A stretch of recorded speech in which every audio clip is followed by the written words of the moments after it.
Audio Jungle.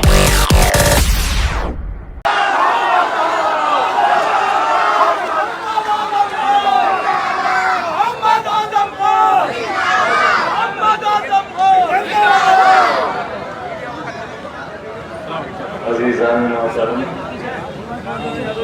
Stage پر سبھی Samajwadi party کے ذمہ دار صاحبان، رامپور اور رامپور سے باہر سے آئے ہوئے مہمانوں کا میں شکریہ ادا کرتا ہوں، اور آپ سبھی بزرگوں کا، نوجوانوں کا، بچوں کا، خواتین کا تہہ دل سے مشکور ہوں۔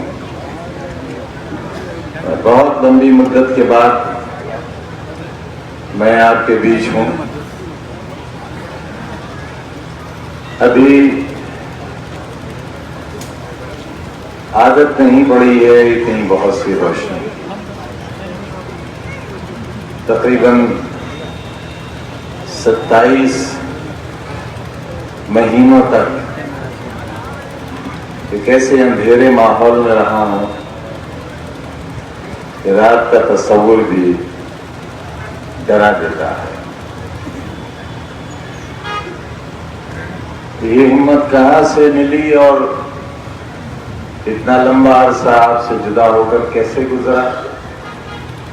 وہ شخص جو ہر صبح سے رات تک سینکڑوں اور ہزاروں لوگوں کے بیچ رہتا ہو، اس کو ایک تنہا کوٹری میں بند کر دیا جائے اور انسانوں سے بہت دور کر دیا جائے، اس کے لیے ہر لمحہ موت سے زیادہ خطرناک ہے۔ دنیا کے قانون بدل گئے، سولیٹری کنفائنمنٹ کہا جاتا ہے اسے۔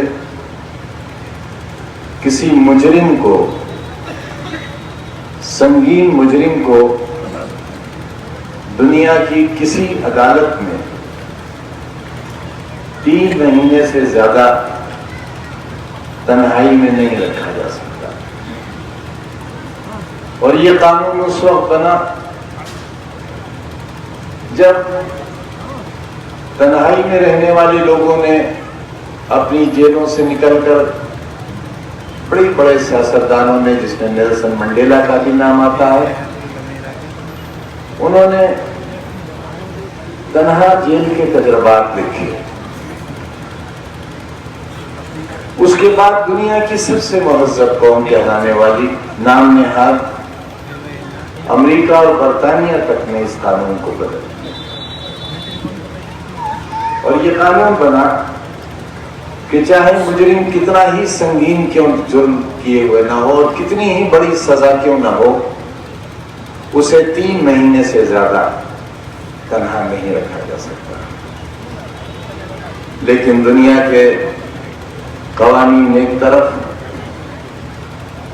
اخلاقی ذمہ داری ایک طرف، دستور ہند جس کی پاسداری کے لیے ہم سب 23 تاریخ کو ایک پھر فیصلہ لینے والے ہیں، اس کی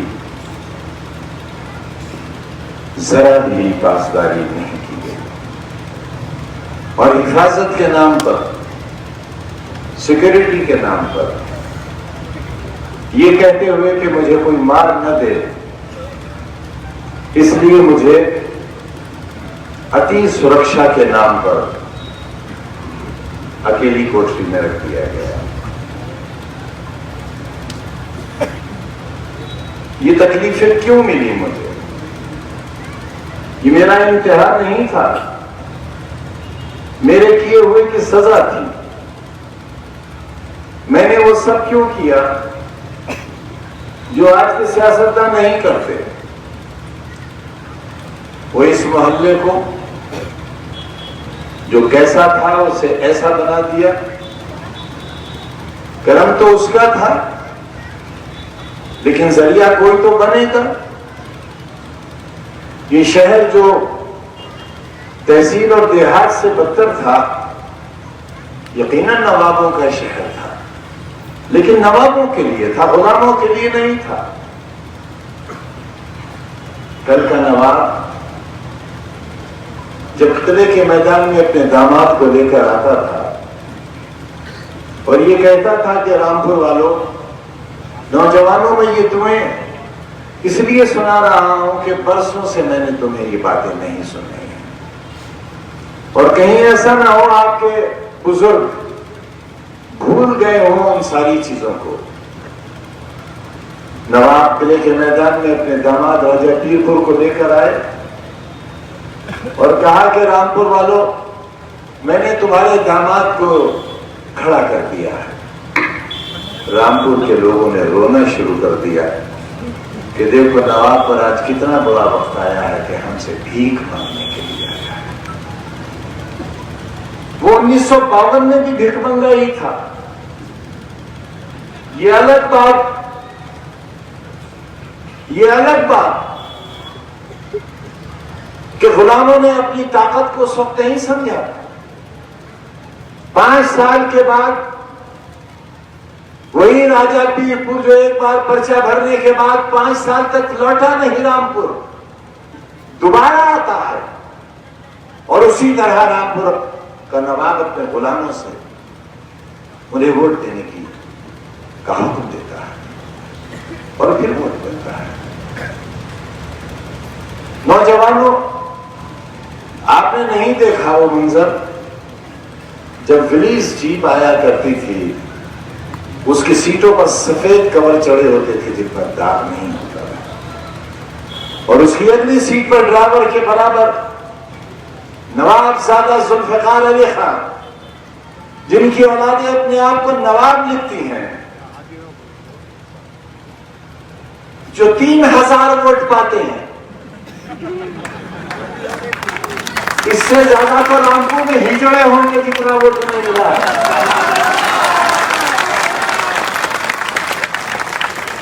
طے ہوا کہ ہجڑوں کا ووٹ بھی نہیں ملا، مگر نواب ہیں۔ اس لیے نواب ہیں کہ حامد منزل میں ایک طرف ناچنے والی ناچتی تھی اور ایک طرف ہمارا نواب ناچتا تھا۔ ناچنے والی بے ہوش ہو کے جاتی تھی، ہمارا نواب پھر بھی ناچتا تھا۔ کسی نے نہیں سنائی ہوں گی یہ باتیں، یہی ہے ہمارا گناہ۔ اکیلا تھا نواب پوری دنیا کا جس کا ایک گھنگرو بجتا تھا۔ کسی طوائف کے اندر یہ ہمت نہیں تھی کہ اس کے پائل کا صرف ایک گھنگرو بجتا ہو، لیکن ہمارے نواب کی پائل کا ایک گھنگرو بجتا تھا۔ اتنا بڑا فنکار تھا مگر ہمارا نواب تھا۔ وہ سرکار تھے ہمارے، وہ حضور تھے ہمارے، ان کی نسلوں کو ہجڑوں کا ووٹ بھی نہیں ملا۔ وہ مشورہ دیتے ہیں رامپور والوں کو، وہ مخبری کرتے ہیں تمہارے تقدیر کے دشمن ہے۔ وہ ایک ہی گھر میں پنجے کے لیے بھی ووٹ مانگا جاتا ہے اور ایک ہی گھر میں کمل کے پھول کے لیے بھی ووٹ مانگا جاتا ہے۔ باپ پنجا اور اولاد کمل کا پھول، یہ ہے نوابوں کا خمیر۔ اب بتاؤ میں کیا کہوں انہیں، ان کی نسل کو۔ وہی جنگل میں ملی ہوئی ایک جنگل میں ملا ہوا ایک بچہ جو رہیلوں کو ملا، میں نہیں کہہ رہا ہوں، اور وہ تاریخ۔ تو اگر وہ جنگل میں ملا تھا تو کس سے شکایت کریں؟ آج ہماری اور آپ کی مشترک ذمہ داری ہے کہ ہم ان تکلیفوں کو آج کی تکلیفوں سے جوڑ کر دیکھیں۔ ہماری یہ 27 مہینے کی سیاہ راتیں، آپ سے جدائی کا بے پناہ غم، انسانی شکل کا نظر نہ آنا، اور دوسری طرف رامپور کے وہ بلکتے اور سسکتے ہوئے لوگ جن کے پاس صبح کی روٹی کے بعد شام کا کھانا میسر نہیں تھا۔ اپنے دادا اور نانا سے پوچھو کتنے پکے مکانات تھے رامپور میں، نوابی کی سب سے بڑی لعنت یہ تھی کہ صرف قلعہ پکا تھا اور خاص باغ پکا تھا اور غلاموں میں کسی کے گھر پر چھت نہیں تھی، یا تو پھوس کا چھپر تھا یا کپڑے تھی۔ یہ تھا ہمارا شہر۔ پچھلے 40 برسوں میں رامپور کتنا بدلا ہے، رامپور کی کتنی ترقی ہوئی، اس کا اندازہ آپ اس سے لگا سکتے ہو کہ آج کے وزیر اعلیٰ نے پچھلی بار ویدھان سبھا میں یہ کہا کہ بجلی کڑکی اور رامپور میں گری، بجلی کڑکی اور رامپور میں گری۔ وہ بھول گئے رامپور والوں کا جگر اتنا مضبوط ہے کہ بجلی کی کڑک بھی برداشت کر لیں گے اور ان کا جسم جھلسایا نہیں جا سکے گا۔ کہاں ہے بجلی؟ کون سی بجلی گری تھی ہمارے اوپر؟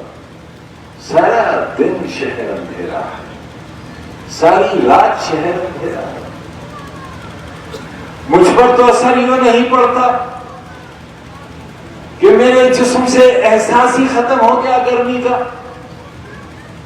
8x11 کی کوٹری میں بند ایک آدمی جسے 7:30 بجے شام کو ڈبل لاک میں بند کر دیا جائے اور صبح 6 بجے کھولا جائے، اسے نہ ٹھنڈ کا احساس رہا نہ گرمی کا احساس رہا۔ اور یہ گناہ یہ تھا کہ میں نے ہر لمحہ یہ سوچا کہ میں اپنے رامپور والوں کے لیے، اپنے صوبے والوں کے لیے، اپنے ملک والوں کے لیے کیا بہتر کر سکتا ہوں، اور اسی سوچ اور اس گناہ کی سزا مجھے بہت سنگین دی گئی۔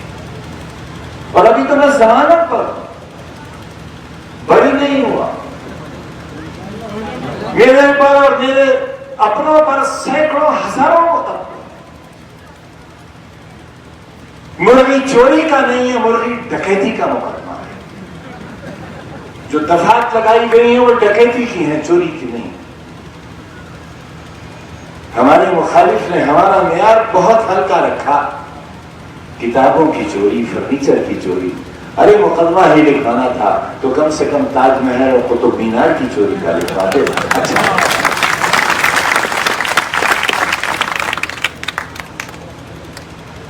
قلم دینے کا عہد کیا تھا آپ سے، اور دیکھی ہوگی وہ تصویر آپ نے جب ہماری زندہ لاش میدان کا میں داخل ہو رہی تھی، اس وقت بھی اس بے ہوشی کے عالم میں بھی ہماری جیب میں قلم لگا ہوا، اور یہ قلم اس لیے تھا کہ چلتے وقت بھی، جیل سے چلتے وقت بھی یہ احساس رہا تھا کہ یہی قلم ہے جو ہمیں زندگی دے گا، یہی قلم ہے جو ہماری آنے والی نسلوں کو زندگی دے گا۔ اب ذمہ داری آپ کی ہے، میں نے تو آپ کے لیے ایک نرسری بنا دی ہے، رامپور پبلک اسکول کے نام سے بچوں کی اور بچیوں کی ایک بہت بڑا ادارہ قائم کر دیا ہے، ایک بہت بڑا میڈیکل کالج بنانا چاہتا تھا، پوری دنیا دیکھنے آتی اسے۔ سنو میری پارلیمنٹ کی پہلی تقریر، شاید وہ بھی میری سزا کا سبب بنی۔ اس سے میں نے دعویٰ کیا تھا کہ اس میڈیکل کالج میں 8 آپریشن تھیٹر ہیں اور نیو یارک میں بھی اس سے اچھا آپریشن تھیٹر نہیں ہوگا۔ میں نے کہا تھا یہ ریکارڈ ہے، آج وہ بند پڑا، سب کچھ چوری ہو گیا وہاں سے۔ یہ کس کا نقصان ہوا؟ یہ پوری نیشن کا نقصان ہوا، یہ نیشنل لاس ہوا، یہ مجرمانہ عمل تھا۔ وہاں غریبوں کا علاج ہوتا تھا، اور آنے والے زمانے میں نہ جانے کتنا ریسرچ کا کام ہوتا ہوا۔ میں آج بھی حکومت سے مطالبہ کرتا ہوں، میں وزیر اعظم صاحب سے اپیل کرتا ہوں، میں ہوم منسٹر صاحب سے کہنا چاہتا ہوں آپ کے واسطے سے کہ پہلے نمبر پہ مجھے آپ نے مافیا کہا، پہلے نمبر کا مافیا۔ ایک یونیورسٹی کا founder, C B S E board کا اسکول بنانے والا، جس کے اوپر کبھی 323 کا مقدمہ نہیں ہوا، وہ 2 مہینے کے اندر ہندوستان کا سب سے بڑا مافیا بنا دیا گیا. اس کے ماتھے پر ایک کبھی نہ مٹنے والا کلنک لگایا. لیکن حکم تو مالک کا تھا. ذریعہ سپریم کورٹ بنی اور سپریم کورٹ کے فیصلوں نے میرے چہرے پر لگی ہوئی کالک کے تمام داغ دھو دیے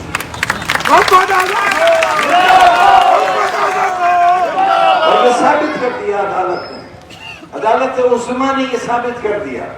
سپریم کورٹ کی عدالت کے بعد پھر کوئی زمین پر عدالت نہیں ہے. پھر مرنے کے بعد اللہ کی عدالت ہے. لیکن سپریم کورٹ کی 3 ججز بینچ نے کہا میرے ساتھ بہت زیادتی ہوئی ہے. جج صاحب نے کہا کہ 1 یا 2 مقدمے تو سچے ہو سکتے ہیں لیکن 90 مقدمے سچے نہیں ہو سکتے. مجھے مافیا کہنے والوں، سپریم کورٹ نے آئینہ دکھایا ہے.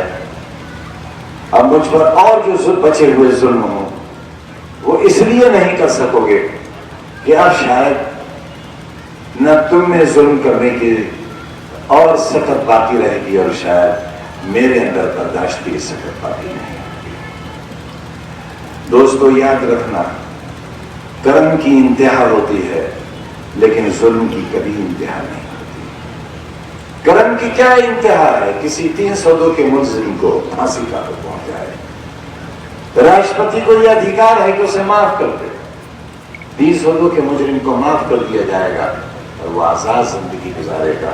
یہ دنیا کی ایک ایسی ریت ہے کرم کی جس سے بڑا کرم کوئی نہیں ہو سکتا.